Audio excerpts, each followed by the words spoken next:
Mike, let's start with the two new signings this week. George Abbott and Connor Taylor have gone down really well with the fans. Tell us more about them. Players that we've been tracking, if that's the right phrase to use, for a while. Connor's got League One experience, which was really important for really important for us. And George obviously had a really good loan last year at Notts County, and we engaged fairly early with Tottenham around bringing George to the football club. Obviously, naturally, Premier League clubs have games to fulfil and tours and commercial stuff to kind of focus on. So it's probably taken a little bit longer than what we would have liked. But yeah, glad they're both here. Both going to add a huge amount of quality to the group, which is a huge positive for us moving forward. And more importantly, and I've said this to the senior lads, they seem like really good characters, and we've got to make sure that not only do we bring good footballers to the football club, but we also bring the right type of character. Around about this time of year, there's plenty of transfer speculation, obviously with the two lads coming in, but still plenty to chat about Richard Kone. What's the latest on Rich? Similar to what I said to the fans before the game at Bradford. I think there's still obviously a huge amount of interest, but Rich is available this weekend. I wanted to be really open and transparent before the game, and I'll be open and transparent now. He had a clunky week leading up to Bradford with everything else going on. We felt we made the right decision. This week's been a lot more settled. He's trained every day, feels good, so he's available at the weekend. And how's the wider group been? Obviously a disappointing result, but plenty of positives to take from the performance. Going into this new week, no midweek fixtures this week, all eyes on Stockport now. How's the mood been around Marlow Road?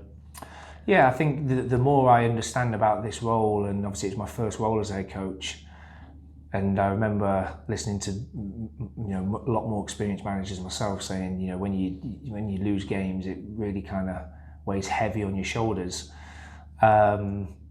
And I was really deflated after the game because you want to get off to a good start, but more importantly, I knew how long that journey was for a number of our kind of loyal fans, and you want to send them home with a smile on their face, and we didn't achieve that, and I take the kind of weight and the burden for that.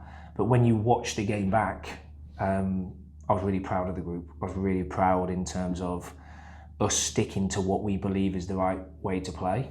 I was really disappointed with the first two goals. I was really disappointed the way we started the game.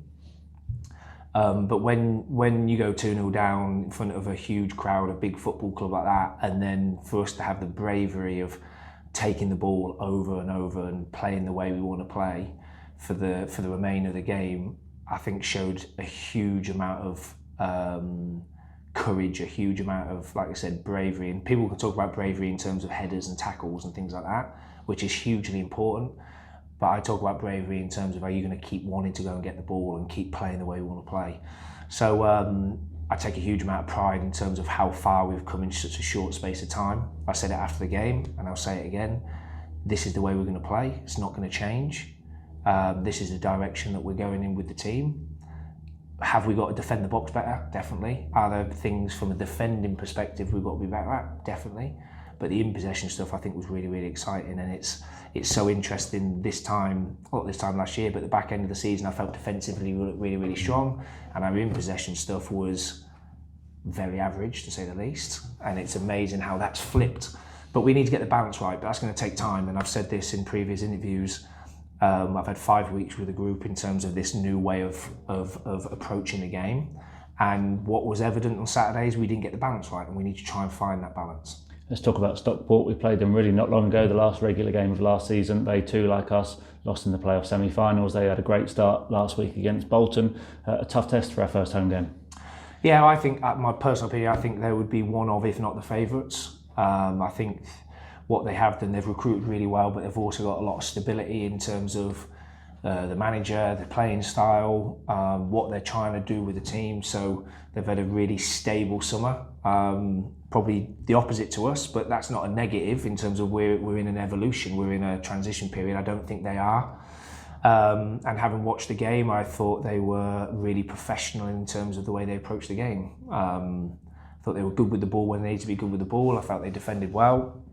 And it's going to be a really tough game. Like, we're fully aware of that, but we're evolving to something that I think is going to be incredibly exciting. and we've got to be really brave in terms of that approach. We will be really brave in terms of that approach, and we've got some really, really good players. So they will also do their analysis on us, and they will say, you know, there was parts of that Bradford game where these were a really, really good team. So looking forward to the game. It's going to be a big challenge, but it's a challenge that I want to kind of step towards as the head coach, because I want to see, okay, all the things we've worked on, you know, are we starting to see them against the top outfit? And hopefully we see that on Saturday. Finally, Adams Park is looking incredible, especially in the sunshine. A lot of hard work has gone in there. Obviously, the fans haven't had a chance to see it yet with no home friendlies, but a record-breaking summer of season ticket sales, a real buzz and excitement for the fans to get back there. And I imagine you, the staff, the players as well, excited to get back to our house and put on a show. Our house, yeah, really important. This is something that we've spoke around a lot internally with the players around our culture. It's our house, and we've got to create our rules when we take to the pitch.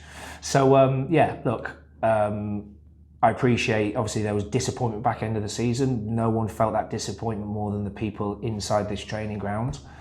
And we wanted to win the first game of the season. That hasn't happened.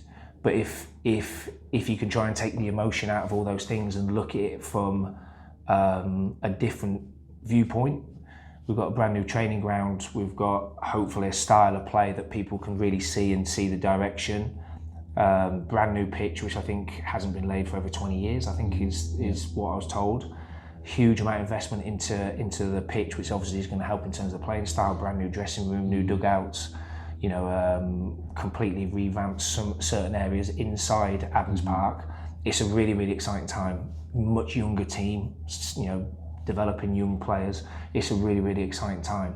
But we've also got to win games of football. So hopefully we can do that at the weekend. But we're really excited about what the future looks like. The players are really excited. They've really bought into what we're trying to do, and you know the ownership group have done incredible in terms of the level of finance that's gone into the infrastructure is incredible. So it's really